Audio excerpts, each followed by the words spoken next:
Good morning, everybody. Kurt Risch here, and thanks for joining me on One Shepherd. So today, we will be reading the introduction to the Old Testament book of the Book of Numbers.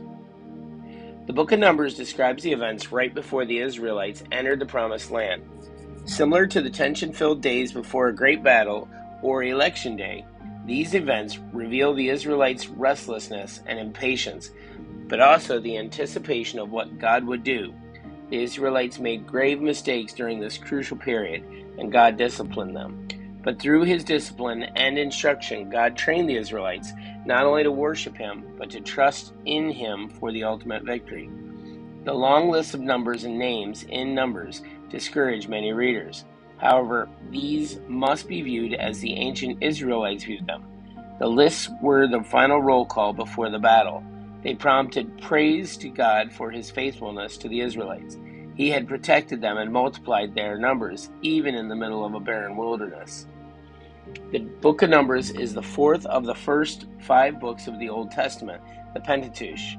The English name Numbers comes from the title that the translators of the Septuagint, a Greek translation of the Old Testament completed around 150 BC, gave the book a name that refers to the 2 prominent census lists contained within. Until the 19th century, Jewish and Christian scholars had unanimously agreed that Moses wrote the entire Pentateuch. Educated by the Egyptians, he certainly had the credentials to compose the 5 books, and he was a primary character in Exodus through Deuteronomy. However, many 19th and 20th century scholars have doubted that the historical Moses composed the first 5 books of the Old Testament. Instead, they have suggested that these books, including the Genesis, were compiled at a later date. According to this analysis, anonymous editors used at least 4 documents to piece together the Pentateuch. These 4 documents were identified by tracing the divine names such as Elohim and Yahweh through the Pentateuch, and by tracing certain variations in subject matter, phrasing, and word choice.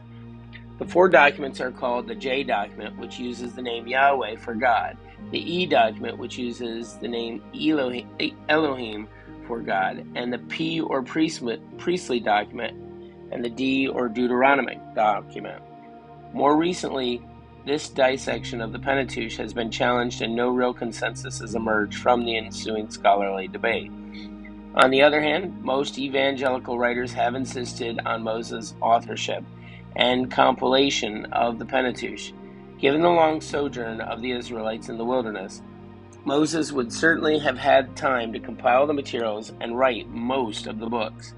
However, he may have overseen some additions to the books, and certain later editors, under the leading of the Spirit, may have added other materials. For example, the remarkable story of Balaam may have been written by someone other than Moses, for Moses was neither a participant in nor an observer of these events. At the same time, there are many positive indications in Numbers that Moses did write the principal narrative. For example, 33:2 speaks specifically of Moses writing the itinerary. Also, 3:40 certainly implies that Moses wrote down the numbers and names of Israel's firstborn. Moreover, the constant refrain, "Then the Lord spoke to Moses," found at the beginning of nearly every major section of the book testifies not only to its divine origin, but also Moses' significant role in communicating these divine instructions. Guys, I would also point out that since this book was published, there's been even greater consensus that Moses is the writer of the Pentateuch, so the first 5 books, including proof that the Hebrew language actually existed around the time of Moses. All right, let's continue here, guys. Numbers has 2 basic sections. Each of them begins with a census. The first census numbered the men of war of the first generation of those who had left Egypt. This census and the triumphal march into the Promised Land quickly turned into a disaster. The first generation of Israelites did not trust God and did not thank him for his provision. Instead, they doubted God, accused him, and rebelled against his gracious instruction. This demanded discipline. The first generation would not inherit the land because they had been faithless. But while the Lord would not let them enter the land, he still had not abandoned his people.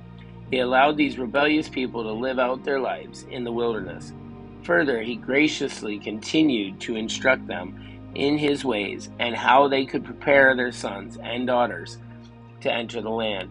The faithless first generation had not altered God's purpose or discouraged God from fulfilling his promises. One day the Israelites would obey God and would conquer the promised land.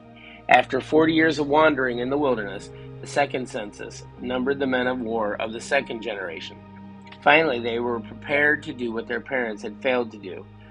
But underlying the narrative of chapters 26 to 36 is the nagging question: will the second generation be successful, or will they repeat the errors of their fathers?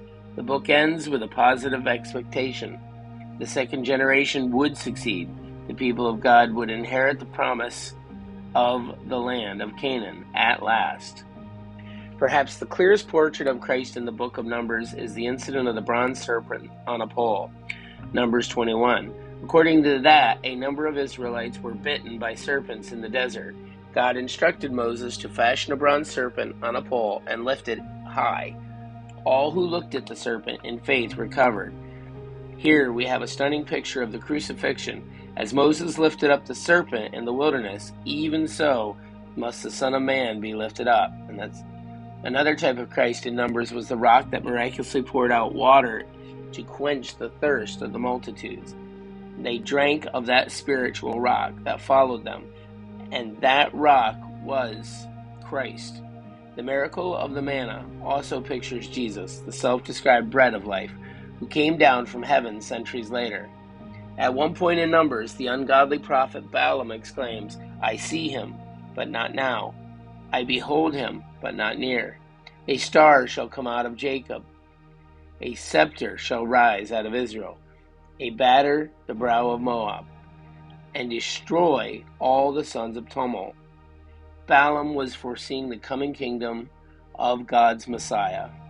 And then we have an outline here, guys, of Numbers. Okay, that is it for our Old Testament reading, the introduction. Thanks for joining us. Be sure to like and subscribe below. If you have any comments or questions, put them below. I'd love to chat with you. May you have a great day, and God bless.